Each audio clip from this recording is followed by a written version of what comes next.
Hey, good morning. It is time for After 9 here on the AM800 CKLW Facebook page, The Morning Drive with Mike and Lisa, and wherever else you're watching, Instagram or Twitter or YouTube or whatever. We're from AM800 CKLW, The Morning Drive, 5 to 9 weekday mornings. It is Hat Day, apparently, for Lisa. Yes, where is your hat? I wasn't informed. You didn't get the memo? No, I did not.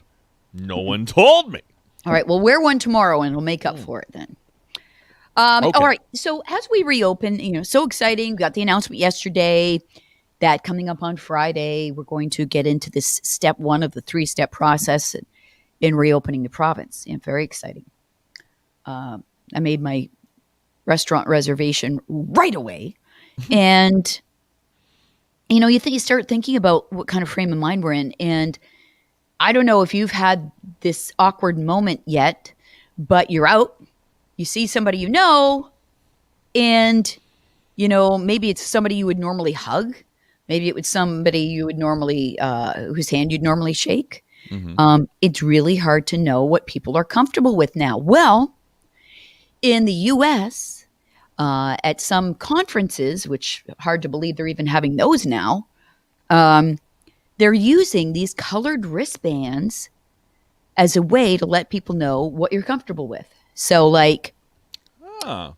red means, if you wear a red wristband, it means you stay 6 feet away. Don't even look at me. Don't even come near me.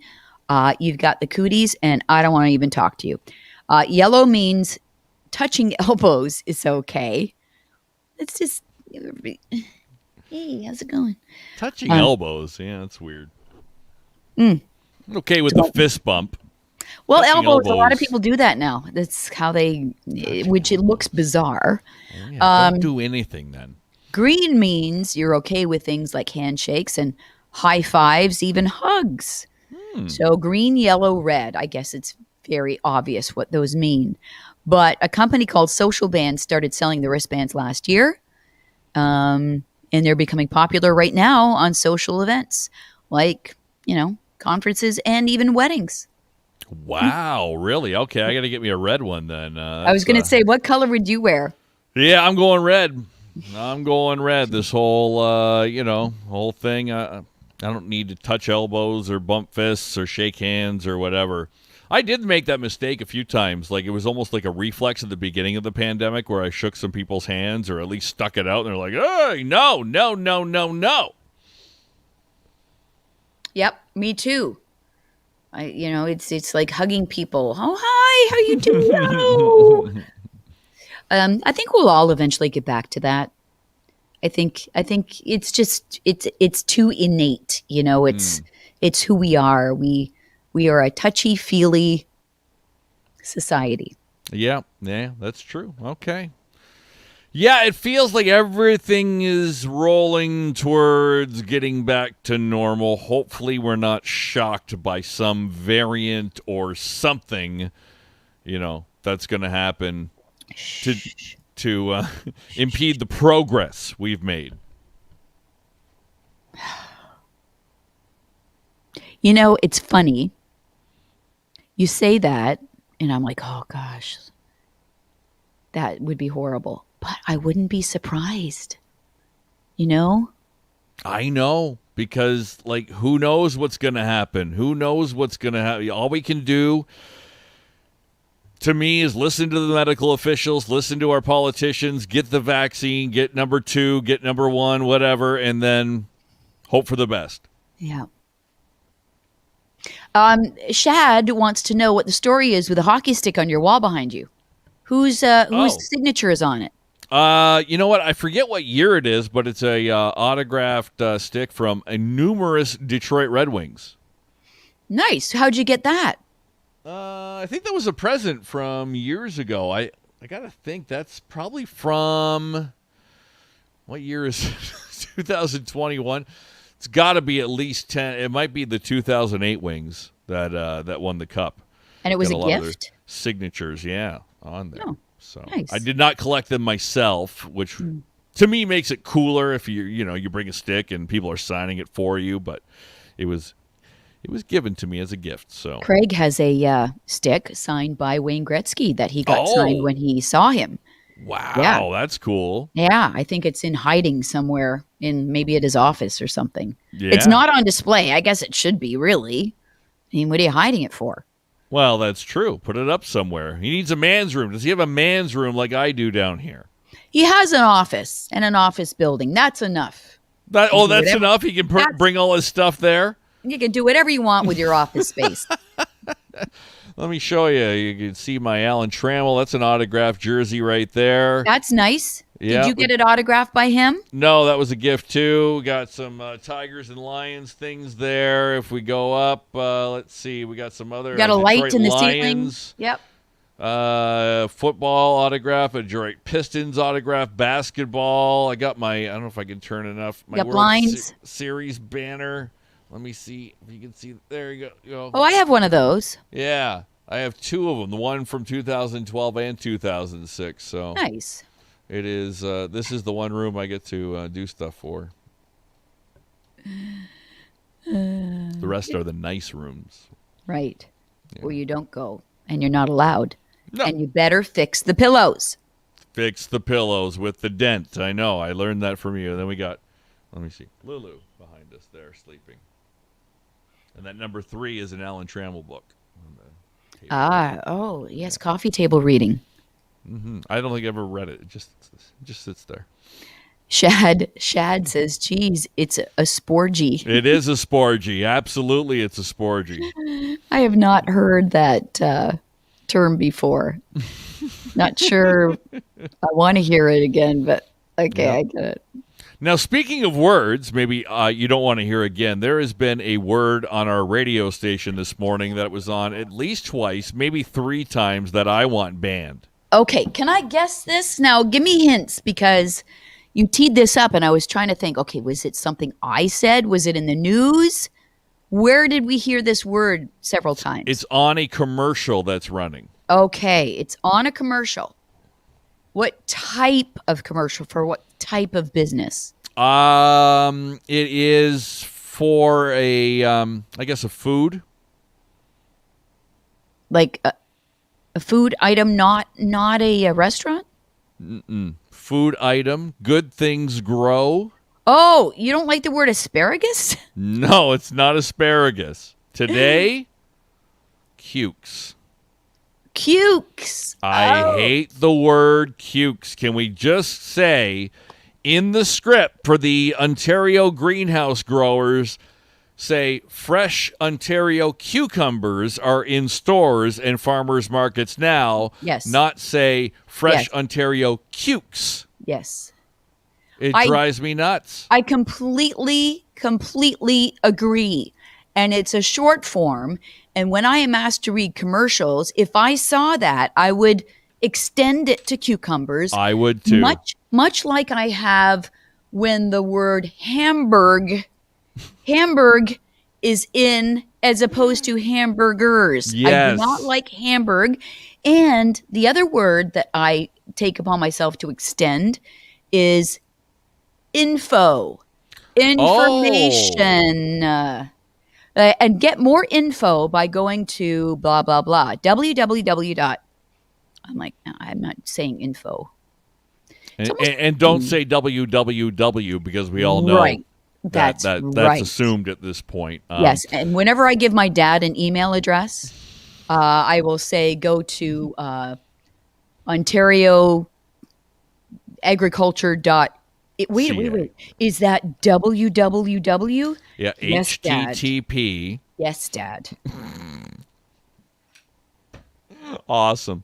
So cukes is the word. Does anybody else have a word they want banned from the language, something we say on the air? Now, will you say info if we're just talking and it's just in scripts? You will elongate it to information? I just don't like info. So you won't say, hey, June 27th Miracle for info, go to june27thmiracle.ca. Nope. Okay. Ouch. Yes. Shad says ointment. Yeah, ointment. I don't know why. What's the other word for ointment, though? Cream. Cream, yeah, a cream. A salve. The same thing. That's that? worse than ointment. It is. Put a salve on it. Mm-hmm. Damp. Mary says damp. She's like damp. What about moist? That's been your word that's at the top of your hate list, what, for the past 20 years or so? Yeah, so I say it a lot, though, just to bug people. To bug yourself. Mm-hmm. Cuke. Cuke sounds too much like puke. You think that's why? Yeah, maybe. Maybe. There's just something about it. Like, I heard the commercial like 2 or 3 times, like I said, during the show this morning, and I'm like, stop saying that. Just say cucumbers. Damn it. Damn it, voice guy. Speaking of good things growing in Ontario, and the reason I said asparagus was because it is asparagus season right now. There is a season, and locally grown asparagus is delicious. Craig and I were driving around the county a couple of weeks ago on a weekend, and we never have a plan. We just go, and sometimes and we have a little convertible, and we would never do this in a bigger car with a roof, but for some reason, when you're in a convertible, it's like, let's explore this road, and we turn and just go down there. If we had a roof over top, we would never do that. So we did that, and all of a sudden, we came upon an asparagus farm, and we pulled up. It's like a little U driveway, and there's people there, and they're like, "Hi, how many do you want? How many bundles do you want? Do you want bundle A, B, or C?" And bundle A would be something like the very perfect asparagus bundle cut nicely that you would see in grocery stores. Okay. And farmers markets? That's right. Bundle B would be the misshapen asparagus that nobody wants to buy because they don't look right. So you can buy those for a cheaper price. And you can also buy the thicker stemmed asparagus. So you have choice A, B, and C, and they're all priced differently. And it was so good. Really good asparagus. Good things, in fact, do grow in Ontario. Wow, that's it. That's interesting. Okay, now, do you eat the whole thing? Or are you just eating the ends of the asparagus? Well, say a stalk is this long. Okay. I will cut off probably about 2 inches from the end. Okay. Do you get a tape measure out? Well, just like the stuff at the end that looks kind of like it's too what's the word I'm looking for? Too stemmy, thready, stringy. Maybe too thick. And just cut off the end, take the bunch, and cut 2 inches off, and then I will cook the rest. And I love, love, love asparagus. Everybody in my house loves it. Yeah, I enjoy woody. Asparagus Yes, Deborah. Too. Yes, thank you. Woody. Oh, too woody. That's exactly the word. I'd never heard of that before. Yes. Okay. Woody asparagus. Yeah, because I usually just eat the whole thing. Whatever's on my plate, I'll eat the whole thing. Kelly's like, you're not supposed to eat the woody part. And I'm think if really? You want to, you can. Yeah. I mean, It's you tough can to eat the chew, whole though. apple core if you want. Oh, yeah, I do that. It's not going to hurt you. Whole thing. My dad used to do that. We thought an apple tree was going to grow out of him. It could happen. Yep. Remember when you were a kid? It's like, don't swallow your gum because there's a huge wad of gum that sits in your stomach. Yeah, it won't digest. It'll stay there for forever. Right. Yep. I recall. All right. Well, there you go. Lauren says if you hold it, bend it, it will break near the end where it's not woody. Oh, I'm going to try that, Lauren. There you go. A little asparagus tip from Lauren this morning. Thank you for that. I like it. Okay. There's a new survey that came out, and it asked people, adults, the best decade for music. The best decade for music. Now, to me, this could be very skewed because I think there's a time in your life that you think is the best music, whatever that time might be. What do you think? Like, would most people think like high school into university, that period of time would be the best music? It depends when you grew up. It totally depends when you grew up. Yeah. I think you're right. Everybody's biased, but I have a story about this because I was driving home by myself on Friday night, and it was a long drive home from like past Bell River back into Windsor. So I was in the car for a good half hour, 40 minutes, okay? And I was on satellite radio. I was in the mood to hear some music. So I was by myself and I wanted to sing. So I was going on satellite. You can go from like 20s on 20, 30s on 30, like, 40s on 50s on 5, 60s on whatever. So I was rotating. I was started at 60s. And then I go to 70s, and then 80s, and then 90s. I never went in the 2000s, but I kept going back to 60s, 70s, 80s.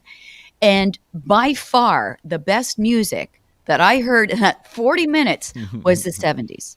Oh, interesting. Okay, well, you're right in the wheelhouse of this survey.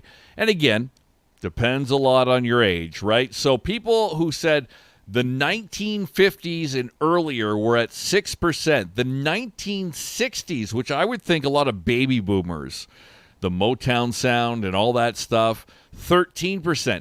70s, people said 21% of people said 1970s, 22% of people said 1980s. So right in the same wheelhouse, I would pick that too. Yeah, like mid 70s to mid 80s. Can you do that? Can you go halvesies? I think you could. Maybe we could go halvesies. Chorus, the decade in which Huey Lewis had all his hits. Yeah, 1980s. Mm-hmm. Absolutely. And then the 90s up next at 15%. Do you know what song I was singing?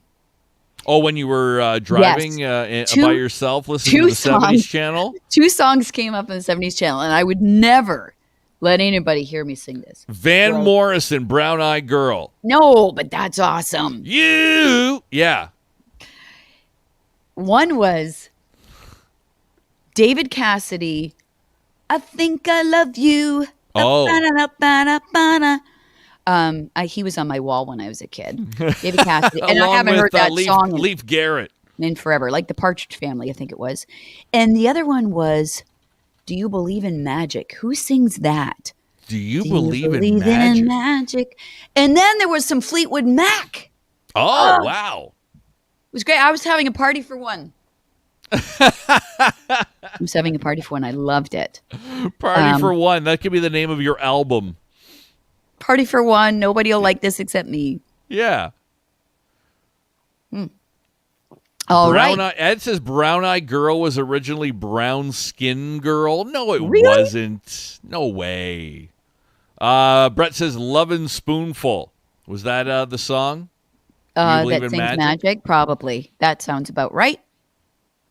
Okay. Yeah, there's a lot of different.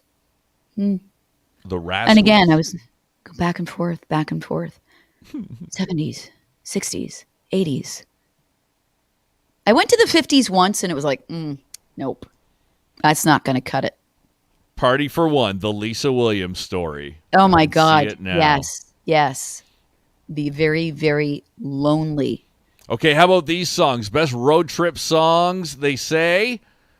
Back in the Saddle, Aerosmith. How about Life in the Fast Lane from the Eagles? Sweet Home Alabama. That whole album would be great for on the road. Like Eagles' Greatest Hits or Hotel California or whatever. Hotel California, all Living on a Prayer, Bon Jovi. Here I Go Again, White Snake. No? I'm not feeling that. No, eh? Okay. Looking at some other ones. Do you have like a playlist? Like if you went on a road trip, would you listen to the radio or would you play your list? Maybe a little of both. Yeah, I think I'd do a little both of that. I'd like to kind of peruse the dial and see what's on. Next question. It's you and Kelly. It's you and Kelly on a road trip. You're driving. Do you get to choose the music or do you divide it up? Normally I get to choose. And then I get an eye roll at a lot of the songs I have on my playlist. And is it because you're driving? Like if Kelly were driving, would she be allowed to choose the music? No, me still. I'm the radio guy. So. Oh, yeah. Really? Is that how it goes? Mm-hmm. How about it? Cars' greatest hits? Yeah, that would be good. Here's some more from Eye of the Tiger. Come on, feel the noise. Quiet Riot. You shook me all night long. AC/DC. Jukebox Hero. Foreigner. Summer of '69. Bryan Adams. Some of those strike a chord with me. I don't know. These are all that people voted on. Was that the deal? They all voted on. Yeah, just like really suggestions of some of the best driving songs. Rock You Like a Hurricane by the Scorpions. Is this No? I don't know. Can't Stop the Feeling, Justin Timberlake. Yes, I like that one. That's a good one. Yeah, it's interesting, isn't it?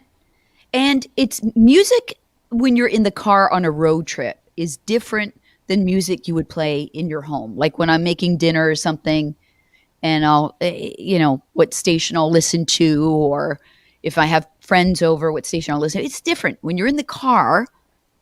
And I think going back to my party for one, I think what you choose to listen to when you're by yourself might be different than if you've got somebody else in the car with you. I would agree. I would agree. How about this one? This would be a great driving song. Try this with yourself for your party of one next time. Toto Africa. Yes, love it. Yes. That's a good one to sing. Under Pressure, Queen and David Bowie. Sweet Child of Mine. Yep. Pour Some Sugar on Me. Mm. No? Every Rose Has Its Poison. Lisa's least favorite song in the world is most Every overplayed. Rose Has Its Thorn. Most overplayed song ever. Ugh. How about Wanna Be Starting Something, Michael Jackson? Yeah. I agree with Lauren. Uptown Funk is good. Yeah, that's a good one. All right, that's enough for today. We will leave you, and we will be back tomorrow morning, 5 to 9. I want to talk to the mayor tomorrow. We're going to talk to him at 7:08 about that whole thing with the standing committee yesterday. And where they basically cut him off and said, we don't believe you. And you should come on board and quit your whining.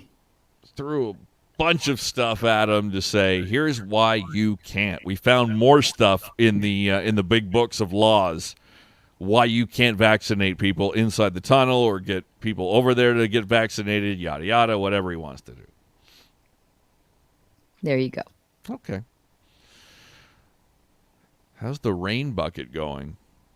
Oh, my rain barrel? I still got to get one. Yeah, whatever happened with that? Did you not I've been too focused on my gazebo project.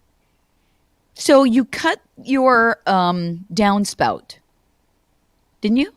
No, not yet. Oh. Not yet. That's a whole other project. You're waiting to find a rain barrel to put underneath the downspout, and then you're going to cut the downspout. Yep. And it's going to go go into the barrel. Then when it fills up, you release the water into the yard. Yeah. Get cracking. Get cracking. All right. Tomorrow morning, 5 to 9. We'll see you then. And back here on After 9 tomorrow around this time.